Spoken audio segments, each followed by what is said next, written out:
On the eve of the Pistorius sentencing, his brother and sister open their hearts. They claim a false picture has been painted of him to the judge who tomorrow decides his fate. I can't relate to the Oscar that's been portrayed by the prosecution. Also tonight, an airline worker's fears about Ebola precautions, as 55% of us say we're worried about an outbreak in the UK. The power-switching websites accused of making money by holding back the deals that could save you the most. And Lynda Bellingham, honoured in life by the Queen and by countless friends and colleagues in death.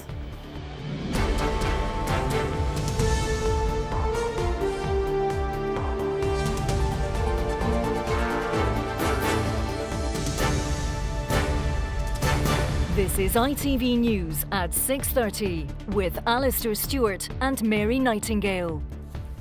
Good evening. Oscar Pistorius' brother and sister cling to their belief in his version of events, a version that didn't save him from being convicted of manslaughter. But speaking to ITV News, they reject the picture painted by the prosecution, who want him jailed for 10 years for killing his girlfriend, Riva Steenkamp. The prosecution say the athlete was controlling and obsessed with guns.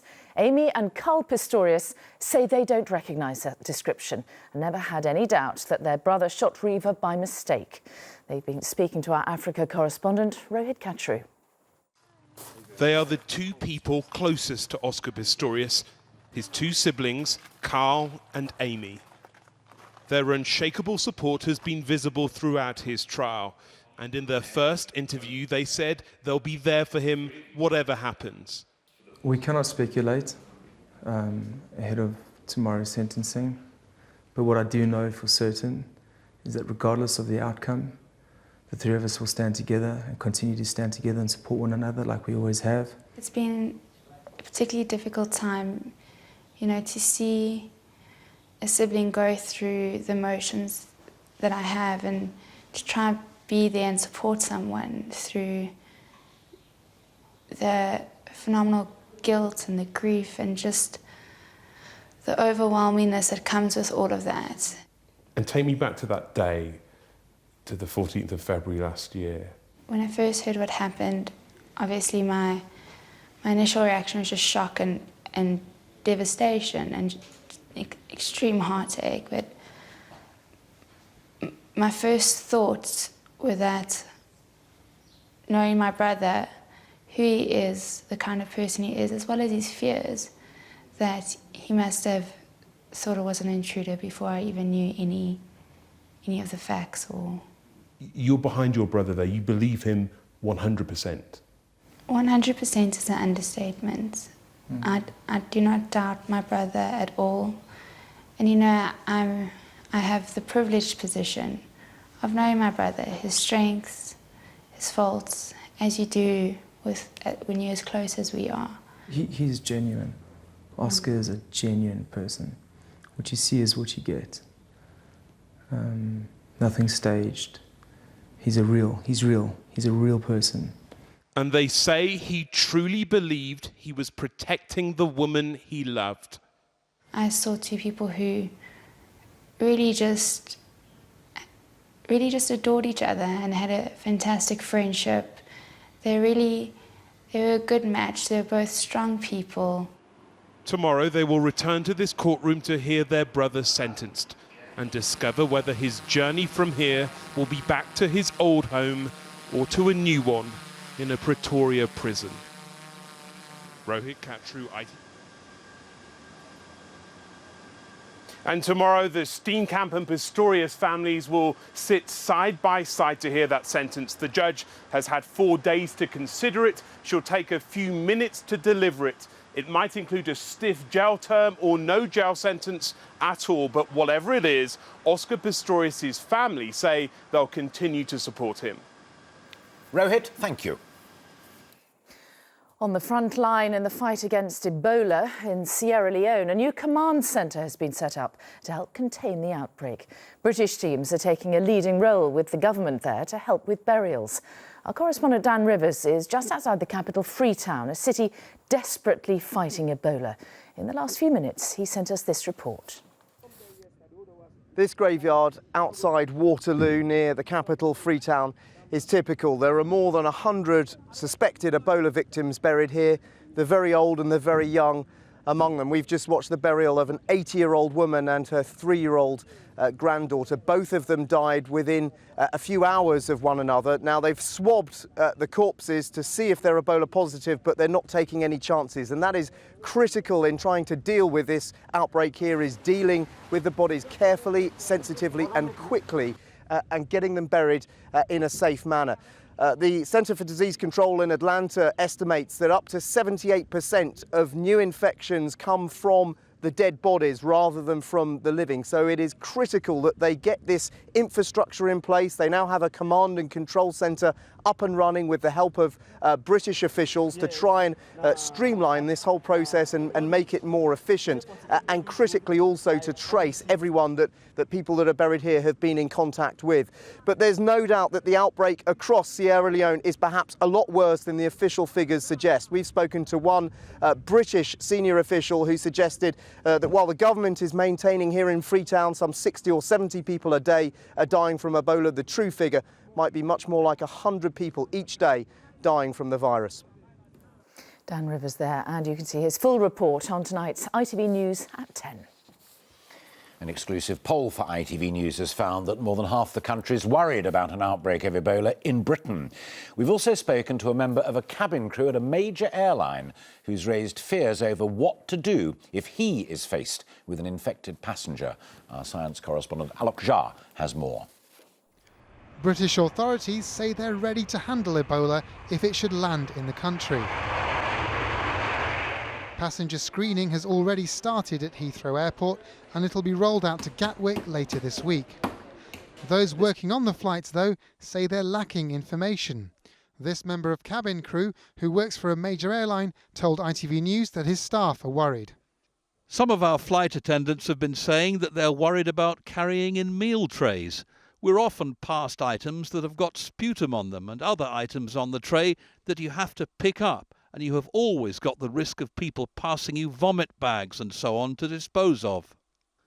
I think the cabin crew community would like a bit more direction from the government, not just the airlines. There is a lack of trust sometimes with what their operators tell them. He'd like the authorities to issue rules for airlines to make gloves available to cabin crews when dealing with dinner trays or cleaning toilets. His concerns reflect a wider anxiety about Ebola in the public at large. According to an ITV News poll, 55% said they're worried about a possible outbreak here. That's more than those worrying about another recession. And many are not reassured by current measures. Only 35% were confident the government could handle an Ebola outbreak. And just 34% thought airport screening would do a good job. Less than a third would know what to do for someone with symptoms of Ebola.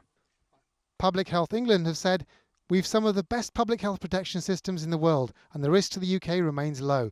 The NHS has robust and well-tested plans in place to deal with the threat of Ebola." That might be the case, but there's a lot more to do to persuade the British public. Alok Jha, ITV News. Not all suspected paedophiles can be brought to justice, one of Britain's crime-fighting chiefs has admitted. The director of the National Crime Agency said law enforcement agencies must focus on the greatest risk offenders, meaning lower-risk suspects may fall through the net. He described it as uncomfortable to accept that some of the 50,000 people who regularly view indecent images of children will not be prosecuted. 600,000 more children in Britain are in absolute poverty since the coalition came to power. That is according to the government's advisor on social mobility, Alan Milburn. A target was set to end child poverty by 2020, but Mr Milburn now believes this may be the first decade since the 1960s in which it has actually increased. David Cameron stepped up his war of words with Europe today, telling Brussels the British people are his only boss. Well, earlier, the outgoing head of the European Commission warned the Prime Minister that he was making an historic mistake by trying to limit EU migration. Our political correspondent, Carl Dinnan, reports. Now that he's on the way out, Jose Manuel Barroso is happy to speak his mind. He says Britain must keep its friends in Europe. He says threatening to curb workers' rights to freedom of movement, especially from Eastern Europe, puts that at risk. It will be an historic mistake if on these issues Britain were to continue to alienate its natural allies in Central and Eastern Europe, when you were one of the strongest advocates for their accession.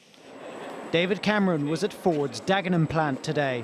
His aides are now playing down talk of a big speech on immigration before Christmas, but he insists he can keep Britain in the EU with a renegotiation that would include curbs on freedom of movement.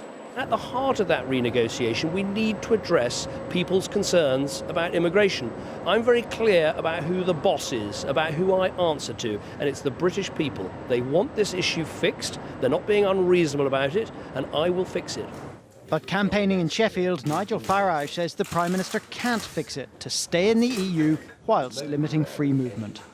That cannot be renegotiated. That is not up for grabs. And what David Cameron has tried to do, because he's so scared of the UKIP vote in the run-up to the Rochester by-election, what he's tried to do is to say to people, we can have our cake and eat it. Nick Clegg agrees the Tories are scared of UKIP and are risking a British exit from the EU. I think what's happening in this panic is that the Tory party leadership is being pushed day by day, week after week, by their right wing, and because of their panic around UKIP, to the exit. That's where this all ends up. That's unless Britain can persuade enough European friends to accept Mr Cameron's renegotiation. Is Britain losing friends in Europe at the moment, and does Britain have enough friends left to influence the debate? I've already said that everybody in Europe wants Europe to remain, so you have a lot of friends. But please, keep them. Carl Dinnan, ITV News. The energy watchdog Ofgem says that it wants tougher rules for price comparison websites after claims they hide the best energy deals for customers for profit. 5 major sites have been accused of prioritising companies which give them commission over those offering the cheapest deals. Our consumer editor Chris Choi has more. They claim to find customers the best energy prices, but today 5 of the biggest switching sites were accused of hiding deals where they're not getting a commission. The man behind many of the accusations showed me his concerns. When you put in your personal data, they'll ask you a simple question. Should we show you deals you want to switch to today? The obvious answer is yes, that's what I'm here for. But when you press yes, you actually limit the selection. So when you say yes, that you want to switch today, you only see 31 deals, rather than double that shown when you answer no to the question. But like all the sites, it denies that's to do with commissions. Aren't you simply hiding some good deals because you're not earning commission from them? We're not giving higher prominence to deals where we get a commission.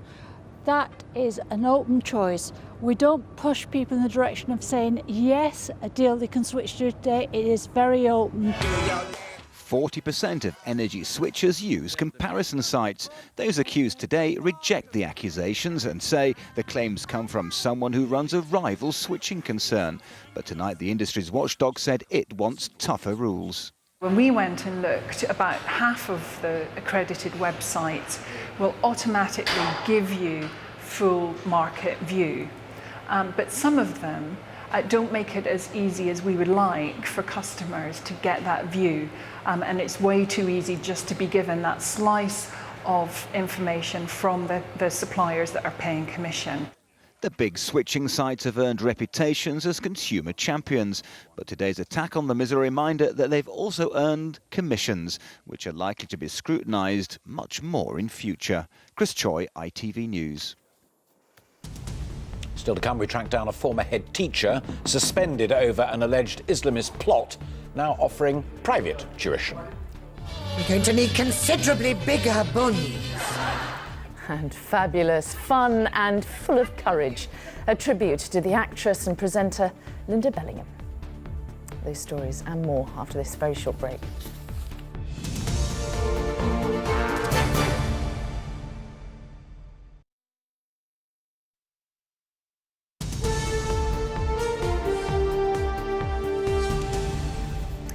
Welcome back. An investigation by ITV News has found a former head teacher banned from schools after the so-called Trojan Horse scandal is still teaching children at his own private academy.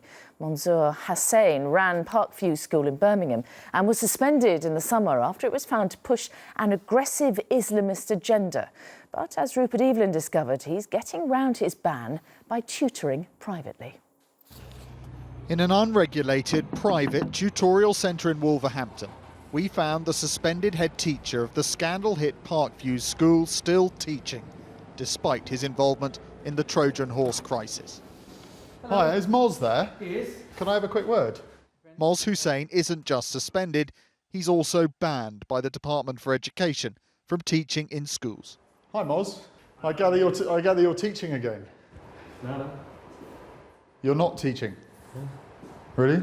Yeah, I'm still not allowed back here. So, but you've got an interim prohibition order, is that right? Probably. Wait, I don't want to talk. He claims not to be teaching, but in a recorded conversation with our reporter posing as a parent, Moz Hussein says the opposite. Would you be happy to teach my son?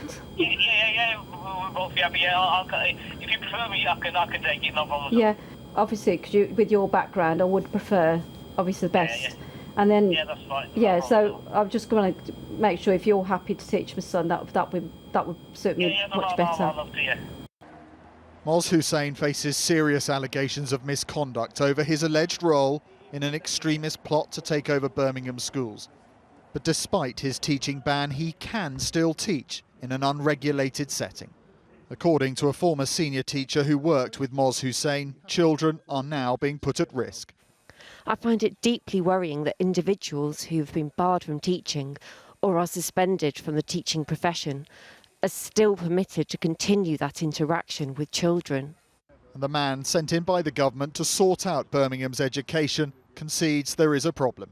It does raise the question of whether the law as it stands is sufficient to deal with the sorts of issues that you are raising. Many believe the law is left wanting, and as a result, the safeguarding of children is potentially compromised. Rupert Evelyn, ITV News, Wolverhampton. Half the output of a power station supplying 1 million homes will remain out of action indefinitely following a fire. It broke out at the Didcot B site in Oxfordshire last night. The affected areas were immediately shut down. Operator RWE said the rest of the site is running normally. Shoppers in Scotland now have to pay 5p for carrier bags after a minimum charge was introduced today. MSPs backed the move earlier this year in a bid to reduce litter. The cost applies to all bags, including plastic, paper or biodegradable material. And the Duke and Duchess of Cambridge have confirmed their second baby is due next April. The Duchess has again been suffering from the acute morning sickness that she experienced during the early stages of her first pregnancy. Now, the tail end of a powerful hurricane is expected to hit Britain tonight, bringing with it gales and torrential rain. Hurricane Gonzalo is heading to us across the Atlantic, and our correspondent Debbie Edward is at Morecambe Bay on the northwest coast. So, Debbie, what kind of precautions are they taking where you are? Well, the local council here have put up these storm blocks, anticipating that the bad weather is going to hit here around high tide tomorrow, and there could be some water coming up over the seawall. This storm, as you say, is going to be the remnants of Hurricane Gonzalo, which we've seen moving across the Atlantic over the past few days. It's first going to hit Northern Ireland and the northwest of England through the early hours of tomorrow morning into rush hour before making its way across the country and arriving in the northeast of England by the end of the day. It's going to bring with it gusts of wind up to 60, 70 miles an hour and some heavy rain in places. But what we're also going to see tomorrow is a drop in temperature. Here in Morecambe, the day is expected to start on 14 degrees, but be 9 degrees by lunchtime. So some cold, wet and windy weather as Britain welcomes the winter. OK, Debbie Edward in Morecambe, thank you. Finally, in life, actress Lynda Bellingham was loved for her warmth, her talent and her often brutal honesty on ITV's Loose Women show. In death, it is her bravery that's being admired in a battle with the cancer that eventually killed her. Lynda Bellingham died yesterday in the arms of her husband, Michael. The tributes today, both on and off screen, proof, if it were needed, of the special place the Oxo mum held in the nation's heart. Neil Connery looks back at her life. An actress and presenter whose warmth and honesty endeared her to millions for decades. Lynda Bellingham's courage in her struggle against cancer was an inspiration to others. The actual cancer I've got is colon cancer, bowel cancer. Now, it is bizarre to me that I just never thought I'd die of cancer. I think part of this of her being On the ITV show Loose Women, where she made the perfect panellist, colleagues today paid tribute. But I could see that she was getting real energy from all that love she was getting from people. Don't you think, Kelly? Yeah, absolutely. She loved the audience. People did love her, genuinely love her. Yeah. And I think the reason I'm so sad today as well is because she just wanted to make Christmas. Yes, it is a surprise. No, I haven't cooked it before. Yes, it is foreign. No, Jason, it's not a hamburger. For 16 years, she was the much-loved mum in the OXO adverts, but she went on to become one of the country's best-loved actresses. You're going to need considerably bigger bunny. Alongside the small screen, her stage work included a role in Calendar Girls. She was a wonderful woman, a wonderful actress, wonderful mother, wonderful wife, wonderful friend. She was there for all of us and for everyone. And she will be missed sorely by so many people. Lynda Bellingham, who was awarded an OBE for her charity work, was diagnosed with cancer in July 2013. She'd planned to stop chemotherapy next month to limit her family's suffering after the cancer spread. She wrote in her autobiography that she'd love to see one more Christmas. But yesterday, she passed away in her husband's arms in hospital. We all want to live forever, but everybody has to die. So when it happens, but there is a hope in it, and there's an energy, and you're not forgotten, and you're in your loved ones' hearts. Lynda Bellingham, who has died from cancer, aged 66. Lovely lady. Right, later on News at 10. Dan Rivers reports from the burial grounds of Sierra Leone's Ebola outbreak. Plus, the search for a mystery Russian submarine after an unexplained object is spotted in the sea off the Swedish coast. We do join Mark Austin and Julie Etchingham later, but from the two of us and all the team here. Bye-bye. Bye-bye.